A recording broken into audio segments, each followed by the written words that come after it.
A pleasant day everyone, it's me again, Rodelina Tado. For today's video, please join me to explore mathematics which focus on patterns and numbers that are evident and can be identified in our nature. But first, what comes in your mind if you heard the word mathematics?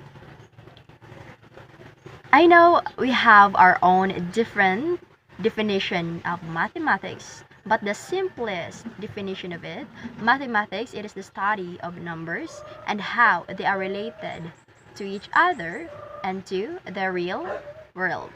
Without further ado, let's find out patterns and numbers in nature world.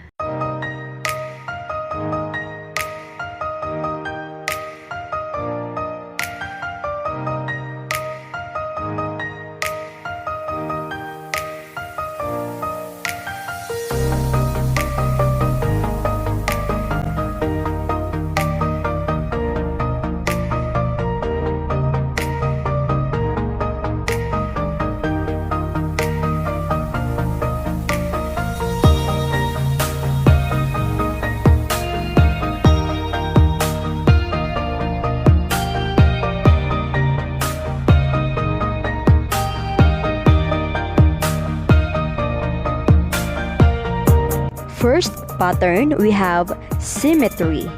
Symmetry is a pattern that is identical on both half in folded.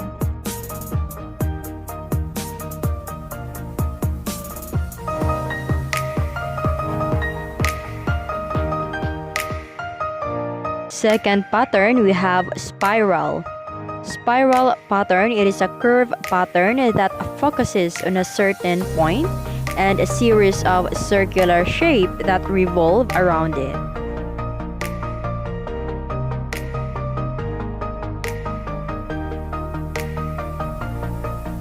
Third pattern, we have fractals pattern. It is built from simple repeated shape that reduce in size when repeated. Example for this is ferns. For the last pattern, we have tessellations. It is created with identical shape which fit together with no gaps. Example for this, we have pineapple. Moving on, let's proceed to the Fibonacci sequence. Fibonacci sequence was discovered by Leonardo Pisano Bagolto, an Italian mathematician. His nickname was Fibon-Acci, meaning son of Bonacci. Fibonacci sequence goes 0, 1, 1, 2, 3, 5, 8, 13, 21, 34, so on and so forth. Each number in the sequence is the sum of the numbers which precede it. The starting point of the sequence, we have 0. Next, we have 1. 0 plus 1 equals 1. Then we have to add the second number and the third number. 1 plus 1 equals 2. 2 plus 1, 3. 3 plus 2 equals 5. 5 plus 3, 8. 8 plus 5, 13. 13 plus 8, 21. 21 plus 13 equals 34. That is the sequence of what we call Fibonacci. Fibonacci sequence is not only present in numbers but also it is evident in our nature.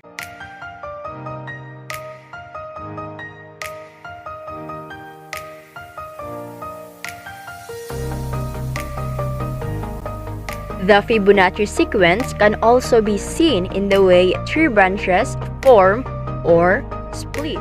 A main trunk will grow until it produces a branch, which creates two growth joints.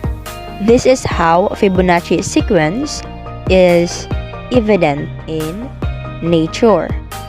The first branch added by The next branch, it contains 2.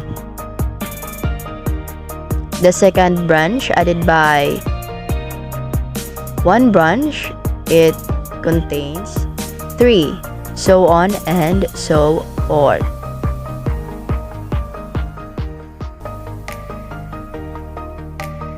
Mathematics is visible everywhere in nature, even where we are not expecting it. It can help explain the way galaxies spiral, a seashell curves, patterns replicate, and rivers bend. Now, how is mathematics related to nature?